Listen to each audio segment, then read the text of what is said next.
Hoy nos corresponde comenzar la lección número 5. Vamos a la primera parte de esta lección que trata de las circunstancias, la última categoría y las consecuencias. Ahí ven un grafiquito. eh, Vamos en la vida encontrándonos diferentes excusas para desviarnos del camino, ¿no? A lo largo de nuestra vida, ¿quién no ha sacado excusas para desviarse del camino correcto? Creo que todos nosotros somos culpables de eso y a veces tenemos la concepción general que tiene el mundo entero y es que son las circunstancias, ¿no? Las circunstancias son las culpables. Las circunstancias malas son las que me hacen dar un fruto malo. Las circunstancias malas son las que producen que seamos árboles secos, que en lugar de dar un fruto para la vida, realmente lo que da es un fruto malo, un fruto que no se puede tomar, que no sirve. Así como ven de pronto ese árbol que no tiene ningún fruto, es solo un chamizo y no tiene fruto alguno. Desafortunadamente, eso es lo que el mundo de pronto ha creído, lo que el mundo nos ha vendido también y lo que creemos. La perspectiva común, como encontramos en nuestra lectura, es que la gente tiene problemas, o la gente tiene malos frutos, o la gente hace cosas malas porque le han pasado cosas malas, ¿sí? Eh, Porque tienen privaciones, porque han sido abusados, porque hay trauma, porque les faltó amor, porque están enfermos, etcétera, etcétera, etcétera. Se vende la idea que la gente pobre roba, pues porque está en pobreza, ¿no? Entonces la pobreza es la culpable, que la gente haga las cosas malas, entonces hay que acabar la pobreza. Y es lo que nos venden, entonces para acabar la pobreza toca redistribuir la riqueza. Esa es una concepción equivocada, ¿sí? La gente piensa, bueno, si solo se cambiara la circunstancia, todo sería diferente. Si solamente se quitara la pobreza, uy, este país sería una delicia, sería una gran bendición. Es lo que nos han contado, lo que nos han vendido y es la idea que tiene mucha gente. Pero incluso nosotros como creyentes a veces pensamos, ay, si solamente eh, mis hijos fueran obedientes, si solamente se me quitara este dolor que cargo en el cuerpo, todo sería genial. Y yo no estaría tan ofuscado, no tendría tanta rabia, no tendría tanta preocupación y podría servir mejor al Señor. ¿Sí? Hay cualquier cantidad de cosas, cualquier cantidad de excusas que colocamos y siempre tratamos de eludir nuestra responsabilidad en lugar de asumir. La Biblia nos enseña que nosotros somos responsables, que las circunstancias no son las que nos determinan. Así que este punto de vista, esta perspectiva en la cual las circunstancias malas son las que nos llevan a actuar de manera equivocada, es una perspectiva incorrecta, no es una perspectiva bíblica. Y lo primero que tenemos que empezar a hacer nosotros, si realmente queremos cambiar, si realmente queremos someter nuestra vida al Señor, es tener ese entendimiento claro. No son las circunstancias las que producen el pecado en mi vida. No son las circunstancias las que nos determinan, como ya vimos en la lección número 3. No es cierto que las circunstancias son las que nos llevan a dar un fruto malo. Nos afectan, son importantes, como lo hemos visto, pero no nos determinan. Así que hay algo bien claro acá. Las cosas malas que puedan ocurrirnos o incluso las cosas buenas sirven para mostrarnos, para revelarnos lo que hay en nosotros, lo que somos. Vamos a leer Proverbios capítulo 30, versículo 7. Hermana Diana, por favor, ayúdenos con la lectura. Y el hermano Oscar, Proverbios 18:11.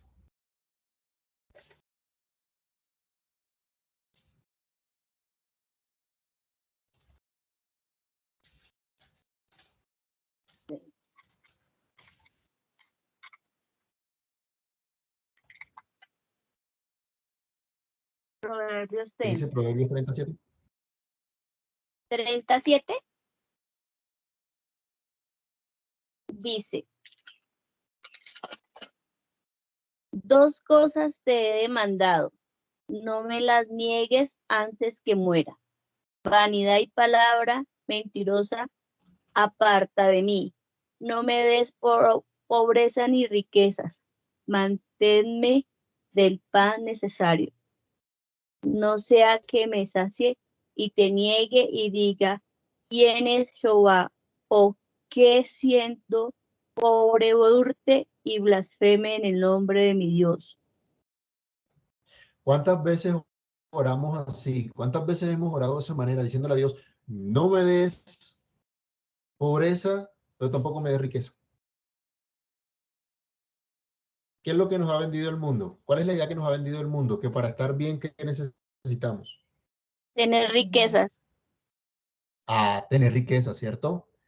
Y si yo no tengo la mejor casa, el mejor carro, si no tengo la pensión a los 40 para jubilarme temprano y disfrutarla, entonces no estoy bien. Pero acá es una oración que nos pone a pensar, ¿no?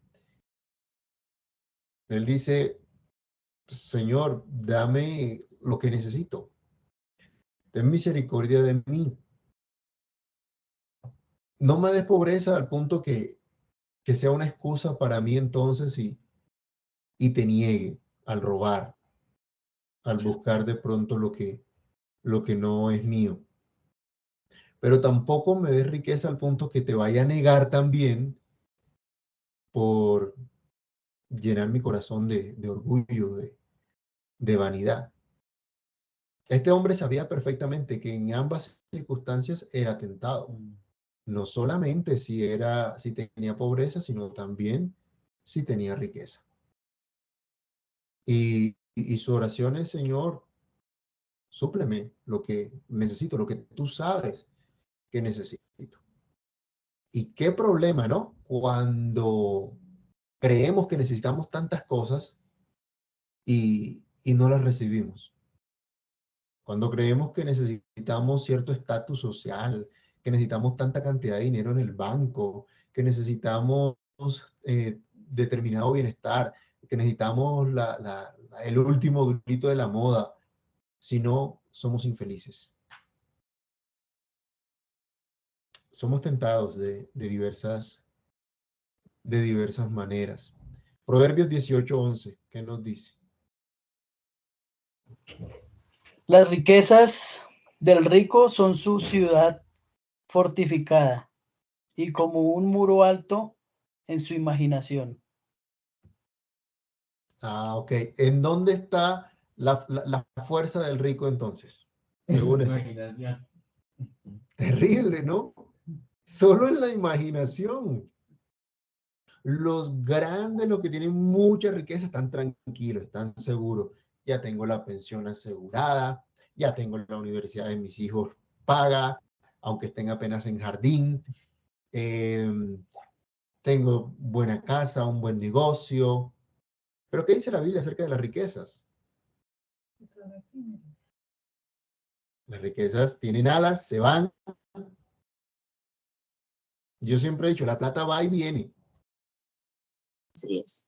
Así que no deberíamos pelear por plata. Es un suspiro. Señora, Sí, va y viene. A veces es un suspiro. así es. Entonces dice, si colocas la confianza en las riquezas, realmente tu fuerza está solo en la imaginación, no es real, Se vuelve no es orgullo. verdad, no te va a sostener para siempre.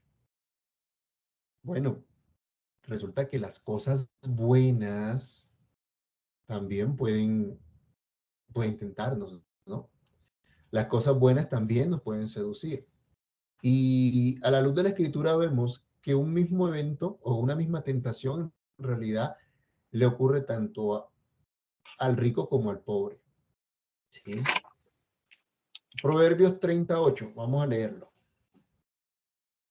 Del 8 al 9. Bueno, creo que ya la hermana lo leyó, estábamos leyendo el 7, pero del 8 al 9. La oración que está haciendo este hombre, ¿no? Entonces hay una circunstancia, la pobreza o la riqueza. En esas circunstancias vamos a tener mucha presión, ya sea de alguna manera de ofender al Señor. Versículo 8, ya sea la riqueza o ya sea la pobreza.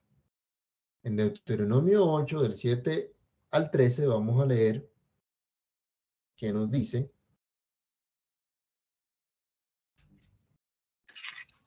Deuteronomio 8. 7 al 13. Y Lee fuerte para que se escuche acá. porque Jehová tu Dios porque Jehová tu Dios te introduce en buena tierra, tierra de arroyos de aguas, de fuentes y de manantiales que brotan en vegas y montes, tierra de trigo y cebada, de vides, higueras y granados, tierra de olivos, de aceite y miel, tierra en la cual no comerás el pan con escasez, ni te faltará nada en ella, tierra cuyas piedras son hierro, y de cuyos montes sacarás cobre, y comerás y te saciarás, y bendecirás a Jehová tu Dios por la buena tierra que te habrá dado. Ok, miren todo esto que prometía el Señor a su pueblo en esa tierra prometida, esa buena tierra que le daría. Pero también le advierte de tener cuidado. Leamos también versículos 15 y 16 de Deuteronomio 8.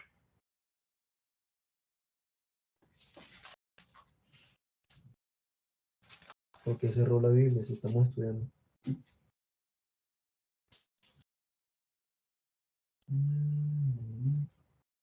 Que hizo caminar por un desierto grande y espantoso, lleno de serpientes ardientes y de escorpiones, y de sed donde no había agua, y te sacó agua de la roca del pedernal. Y el 18 dice: sino acuérdate de Jehová tu Dios, porque Él te da el poder para hacer las riquezas, a fin de confirmar su pacto que juró a tus padres como en este día. Bueno, por otro lado está la presión también de las dificultades. ¿Se acuerdan que el pueblo en el desierto tuvo maná que caía todos los días, pero también tuvo sed? Y dice que Dios lo llevó para saber lo que había en su corazón, lo hizo tener sed, incluso hambre, aunque sació su necesidad a su tiempo, a su manera.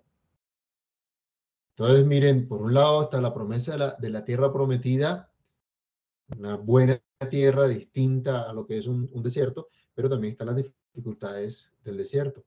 Diríamos, esas son las circunstancias que están pasando, ¿no? Y vemos que tanto las cosas buenas como las cosas malas pueden tentarnos. ¿A qué? Miremos qué dice Proverbios 39a, la primera parte del 39, que era lo que pedía acá este hombre sabio. O nos muestra cuál era su tentación si tenía pobreza.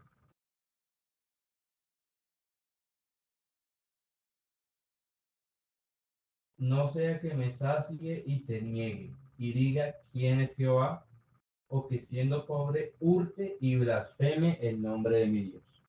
Entonces, ¿qué decía él? En pobreza, un mal fruto, una mala reacción sería robar. Pero si tiene abundancia, si tiene riqueza, ¿cuál sería el mal fruto que podría dar ahí? Negar al Señor. Negar a Dios. Y enorgullecerse por pensar que tiene, que por su poder tiene todas esas cosas, ¿no? Leamos otra vez Deuteronomio 8, versículo 14 y luego el versículo 17.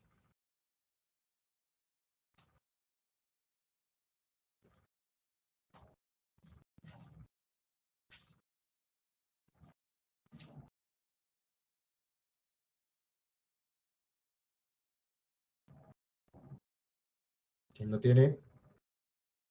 Y se enorgullezca tu corazón y te olvides de Jehová tu Dios, que te sacó de tierra de Egipto, de casa de servidumbre. Y digas en tu corazón, mi poder y la fuerza de mi mano me han traído esta vida. Bueno, un mal fruto entonces, cuando la gente tiene abundancia, es pensar que por su propio mérito, por sus capacidades, tiene todas estas cosas y deja de confiar en el Señor. Miren este cuadro que está en la presentación. Vemos a un lado cómo digamos, las dificultades o las cosas malas pueden intentar a dar un mal fruto, así como también la abundancia o las cosas buenas. Entonces, ¿qué ocurre cuando hay un mal fruto por una circunstancia adversa? Bueno, con respecto de pronto a la riqueza, se cree que esta es la necesidad. Hay que, lo que hay en el corazón o la raíz de todo este fruto malo es la confianza en las riquezas. El pobre cree que la solución es tener las riquezas. ¿Qué es lo que nos está vendiendo nuestra cultura? ¿Qué es lo que nos vende estas ideologías que están gobernando hoy nuestra nación? Que todo el mundo tiene que vivir sabroso. Que tenemos que vivir sabroso, que tenemos que tener todas las riquezas, que hay que distribuir las riquezas para que todos seamos ricos. Eso es lo que la idea que se nos está vendiendo. Y eso es falso. Eso no es cierto. La solución a mis problemas no está en que desaparezca la pobreza.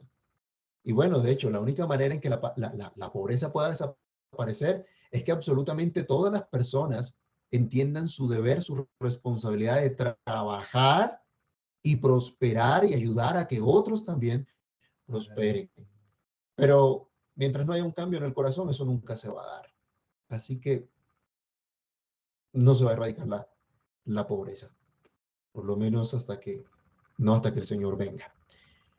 Confiar en la riqueza es el problema. Entonces, unos creen que es absolutamente necesario y los otros, los que la tienen, confían en ellas y dependen de ellas.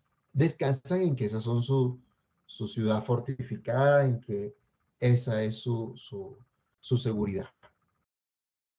Entonces, ahí está el problema, porque eso es una falsa creencia que hay en su corazón. Ahora, en ambos casos, no se está creyendo que es Dios el que provee. El que no tiene, duda que Dios le pueda proveer. Entonces es necesario hacer algo malo, es necesario hacer una trampa, es necesario robar para poder obtener lo que se quiere. No creen que Dios es su proveedor. Pero el que tiene en abundancia se enorgullece y no cree en Dios, no cree que fue Dios el que le dio todas esas cosas y no administra esas cosas para la gloria de Dios. El problema es que en lugar de estar sometidos a Dios, adorando a Dios, se está adorando a las riquezas. Uno, porque la anhela lo que le hace falta. Y el otro, porque confía tanto que se aferra a eso y le da miedo perderlo. Y como dice acá, se ama más el regalo que al dador del regalo. ¿Qué pasó con el pueblo de Israel? El pueblo de Israel vivió tristemente épocas en las que tuvo mucha abundancia, pero cuando tuvo mucha abundancia, se alejó de Dios, se alejó del Señor. Leamos algunos textos para meditar en eso. Rafael, por favor, prepárese Nehemías 9:35. Hermana Diana, lístese Salmo 78 del 17 al 22. Y la hermana Miriam se prepara Mateo 19. Espérenme que esta cita está como rara. 22. Creo que es del 15 al 22. Aquí lo coloqué un poco extraño. Ya le confirmo la cita.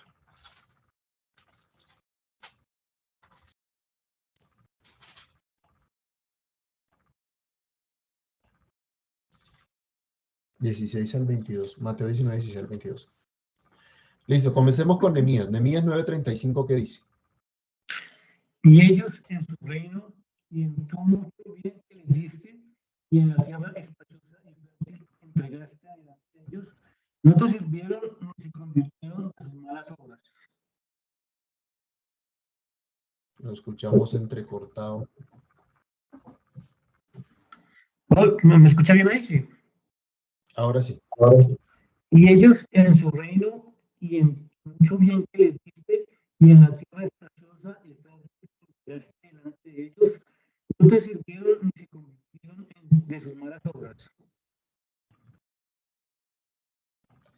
Bueno, Nehemías, cuando confiesa los pecados del pueblo, cuando regresan, hace un resumen de qué fue lo que pasó con el pueblo de Israel, cómo fueron desobedientes a Dios, cómo se rebelaron contra él, cómo rechazaron su ley y cómo incluso en medio de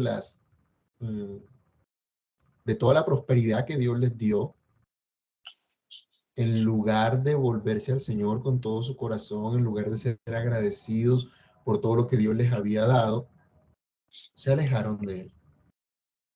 No reconocieron que Dios fue el que les dio tierra fértil, que Dios fue el que les prosperó, que Dios fue el que les bendijo con toda clase de bendición. Así hay mucha gente altiva que se olvida de Dios y no reconoce que el Señor es el que suple todas las cosas. Esto pasó con el pueblo de Israel. También el salmista habla acerca de eso. Salmo 78 del 17 al 22.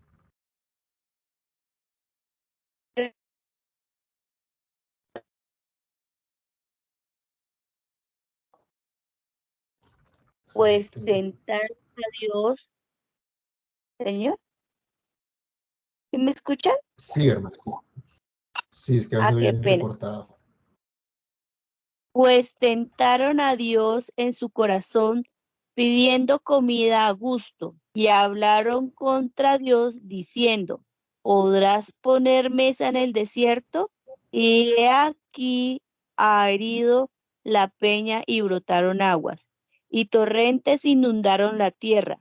¿Podrá dar también pan? ¿Dispondrán carne para su pueblo? Por tanto oyó Jehová y se indignó. Se encendió el fuego contra Jacob y el furor subió también contra Israel, por cuanto no habían creído a Dios ni habían confiado en su salvación.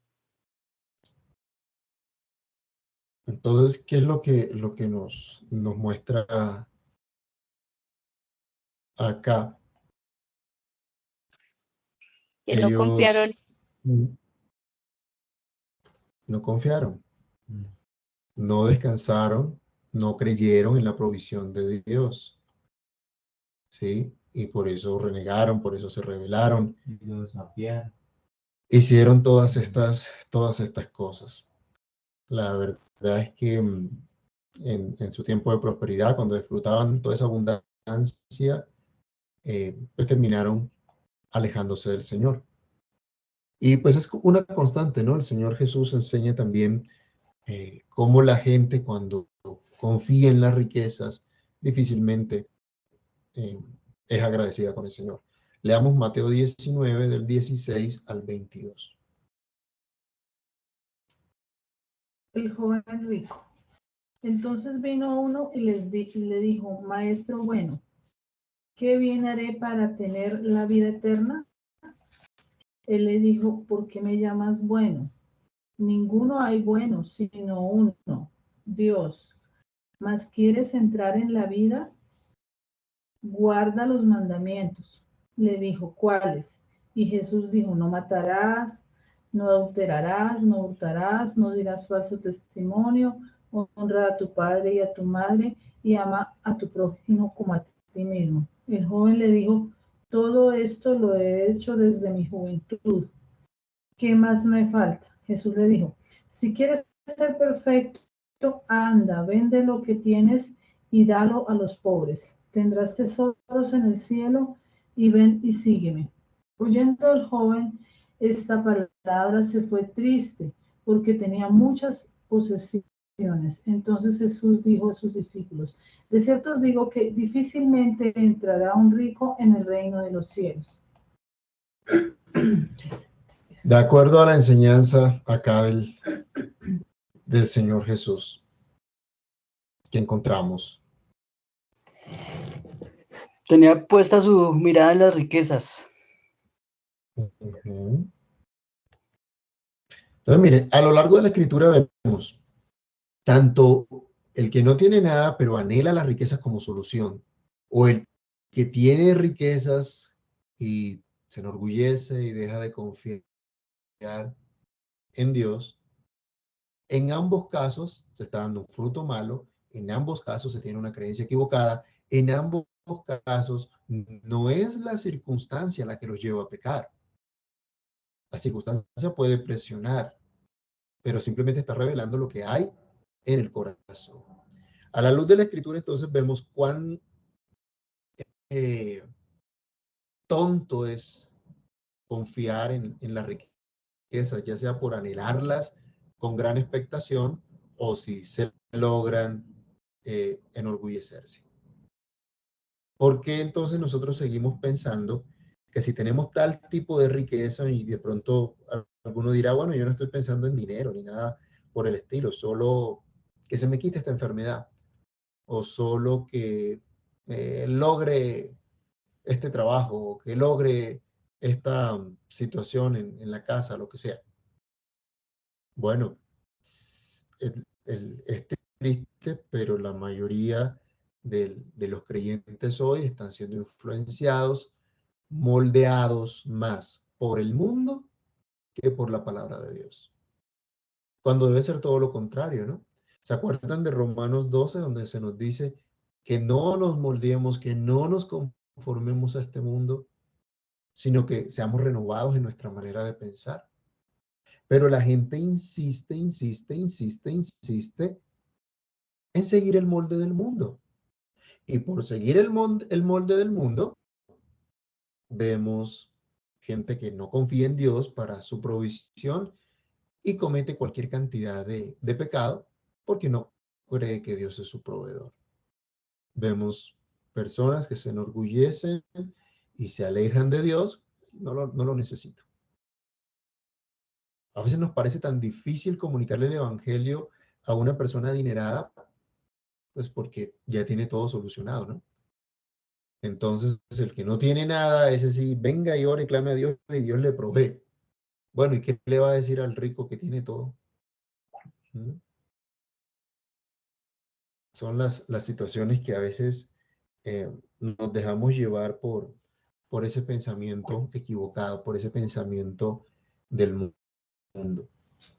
Acá viene entonces el cambio, en dejar de pensar como piensa el mundo, como hemos visto en las otras lecciones, de dejar esos estándares del mundo, esos criterios del mundo, y buscar los criterios de Dios.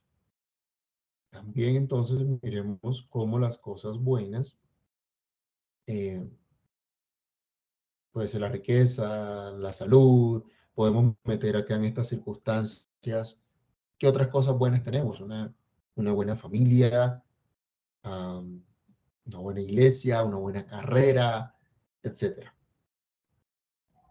Ante estas circunstancias, ¿cómo podemos estar reaccionando mal?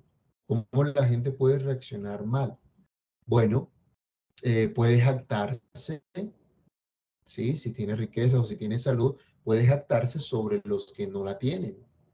Y hasta de pronto pensar, pobrecito el otro que quién sabe en qué maldad andará o en qué pecado andará, ¿sí?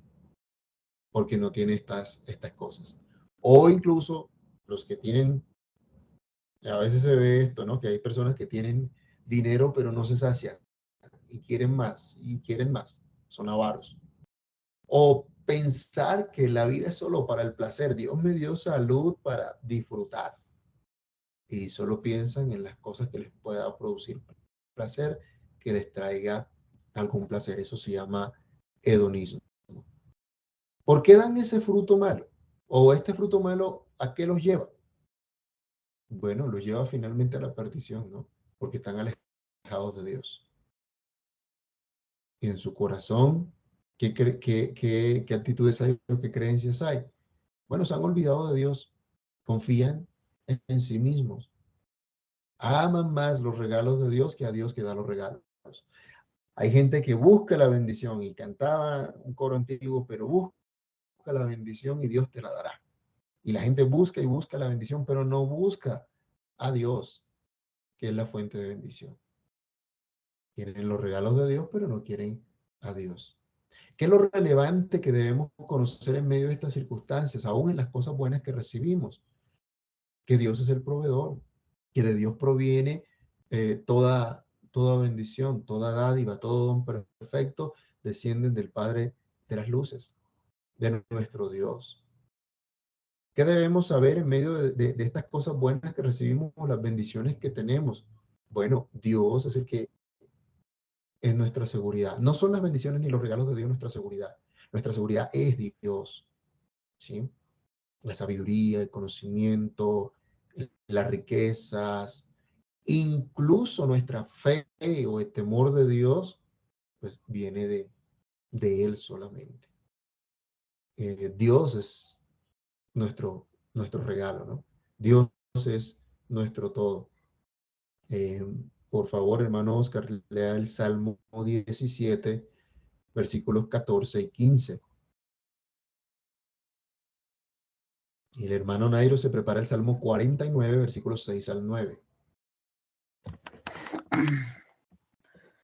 De los hombres con tu mano, oh Jehová, de los hombres mundanos, cuya porción la tienen en esta vida y cuyo vientre está lleno de tu tesoro. Sacian a sus hijos y aún sobra para sus pequeñuelos. En cuanto a mí, veré tu rostro en justicia. Estaré satisfecho cuando despierte a tu semejanza. Tenemos esa satisfacción, tenemos esa esperanza, esa seguridad, que el día que seamos transformados en un abrir y cerrar de ojos a la mismísima imagen de nuestro Señor Jesucristo, eso es nuestro sumo bien. ¿Es Dios nuestro sumo bien? ¿O pensamos que nuestro mejor bien es tener dinero, tener buenas casas, carro, ropa, etcétera, salud? En nuestro contexto es muy común escuchar, bueno, que el Señor le conceda salud, porque con salud ya todo está arreglado. Con salud es lo más importante. ¿Sí? La salud es lo más importante, por eso toca vacunarse 10 veces para evitar el COVID. No, mis hermanos, nuestro bien es Dios, nuestro sumo bien es Dios. Eso debe ser relevante para nosotros en medio de esta situación, en medio de la escasez, de la carestía, pero también en medio de las cosas buenas que recibimos, las bendiciones. Él es nuestro sumo bien. ¿Y qué dice Salmo 49, del 6 al 9?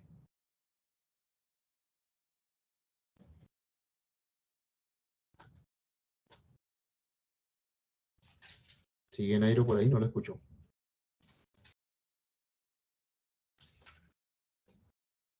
Yo lo tengo, hermano. Bueno, siga, por favor.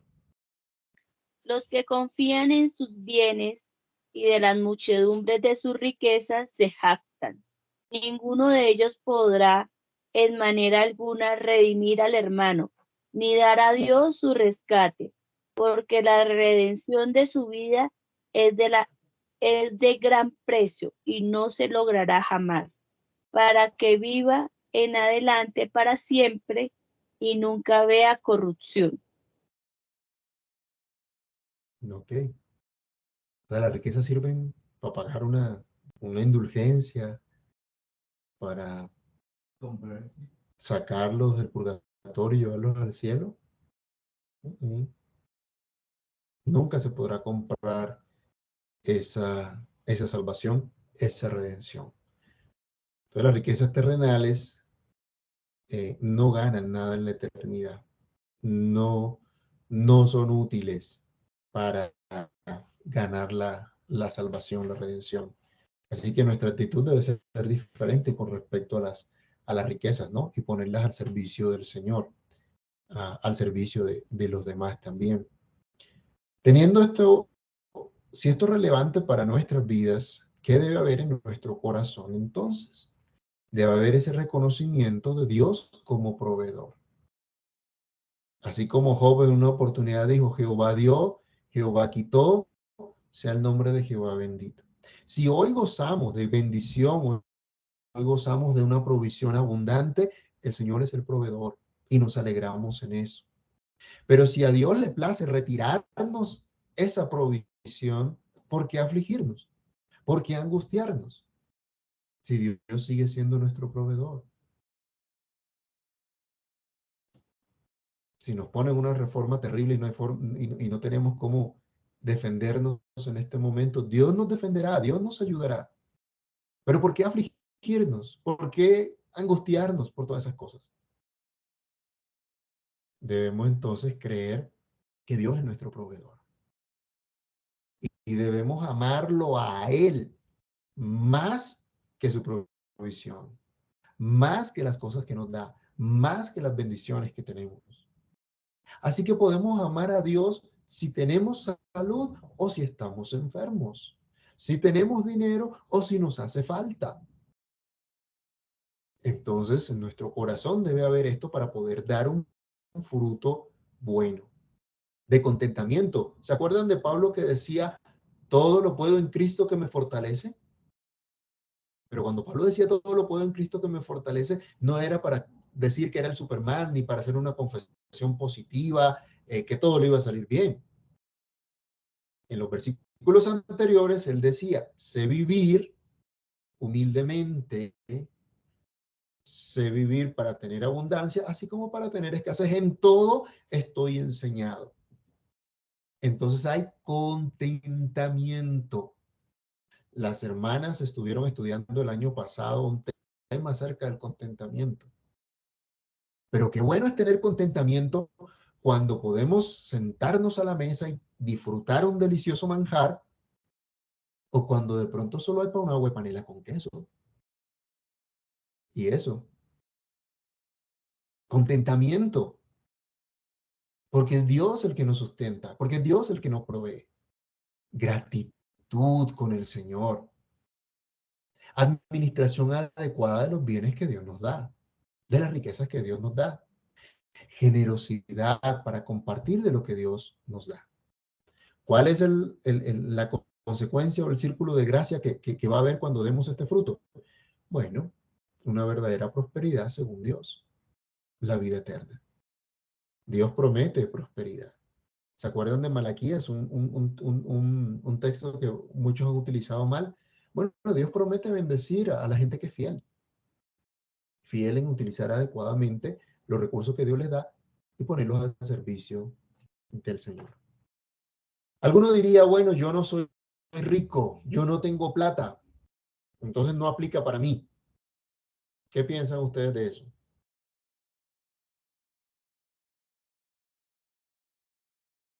Uno por uno.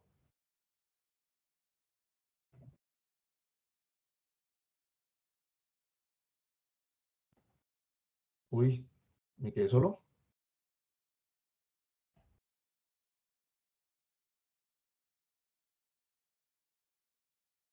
Si están allí, hermanos. Sí, sí está. Ah, bueno. Entonces, dígame, hermana Diana, ¿no aplica para usted porque usted no es rica? Porque yo no soy rica. No, claro que se aplica, pastor. Ah, bueno. Vamos a mirar unos ejemplos. Miremos lo que pasó con Pablo. Leamos 1 Corintios 2:1 y luego el 1:17 y luego el 2:4 y 13. Primero leamos 1 Corintios 2:1. Esto pues determiné para conmigo, no ir otra vez a vosotros con tristeza. 1 Corintios 2:1.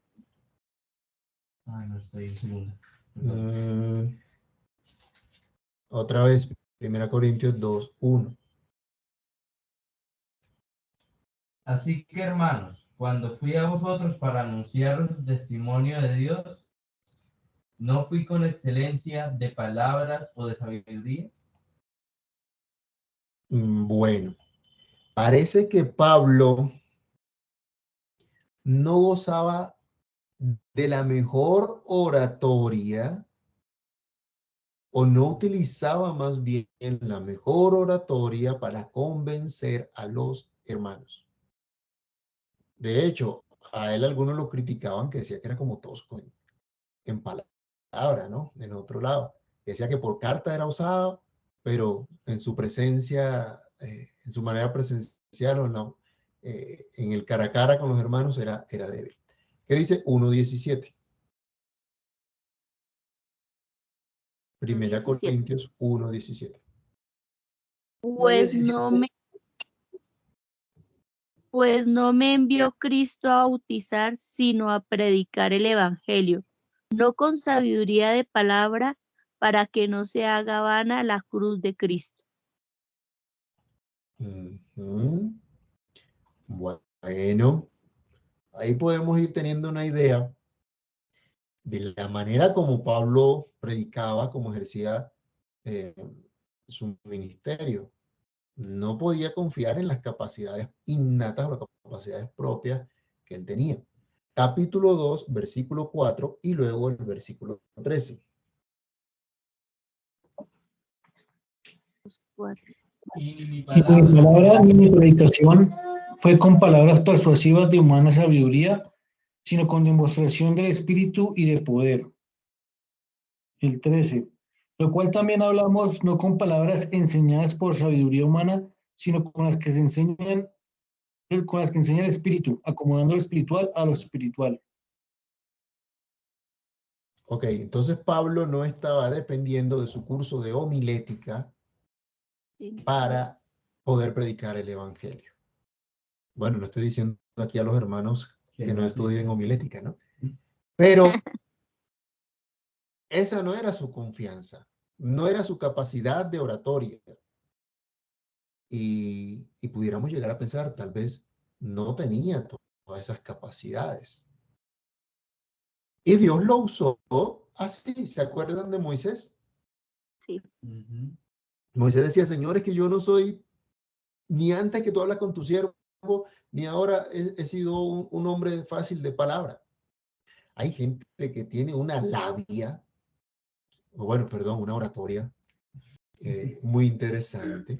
O sea, hay gente que coge y le da 3 vueltas a los demás, pero con pura labia, puro bla, bla, bla, pura palabrería. Si no, miren a nuestros políticos, son expertos en eso. Pero acá no era eso lo que hacía Pablo. En otras palabras, Dios estaba llevando aquí a Pablo a confiar, a depender únicamente de la obra del Espíritu de Dios, no de su propia capacidad. Esto nos lleva a pensar que Dios nos coloca en situaciones en donde tenemos que depender por completo de Él, ¿sí? Para que no nos enorgullezcamos, para que no nos engrandezcamos. Isaías capítulo 33, versículo 6, nos dice: Y reinarán en tus tiempos la sabiduría y la ciencia y abundancia de salvación. El temor de Jehová será su tesoro. ok, entonces las riquezas de verdadero valor son el temor de Dios. Aquí decía, el temor de Jehová será tu tesoro. Proverbios habla cualquier cantidad de veces acerca de esto mismo también. Para que no confiemos entonces en las riquezas ni en las bendiciones que podemos tener, sino en el Señor. En Él es lo que debemos aprender. Las riquezas no van a salvar a nadie, el dinero, el temor de Dios nos guía y será nuestro tesoro. Y esas riquezas que Dios nos da, o las bendiciones que Dios nos da, debemos ponerlas a sus pies, a su servicio. Entonces, los buenos frutos de alguien que tiene bendiciones, pero que ama a Dios más que a las bendiciones, son frutos de gratitud, son frutos de generosidad. Y esto lleva entonces a compartir de lo que Dios les da, a administrar adecuadamente, a, a estar tranquilo con lo que Dios les da. Les animo a que completen, por favor, la lectura y Dios mediante en la siguiente sesión completaremos esta lección. Hasta acá, ¿alguna pregunta, comentario, aporte?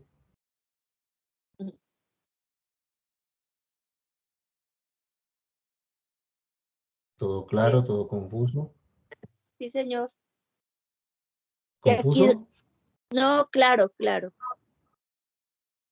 Aquí habla sobre todo lo que Dios nos provee, debemos utilizarlo para las cosas buenas y así poder nosotros conocer su grandeza cada día y no andar así como anda la gente solamente pensando en sus riquezas, en sus circunstancias, sino que ir transformándonos cada día a su imagen.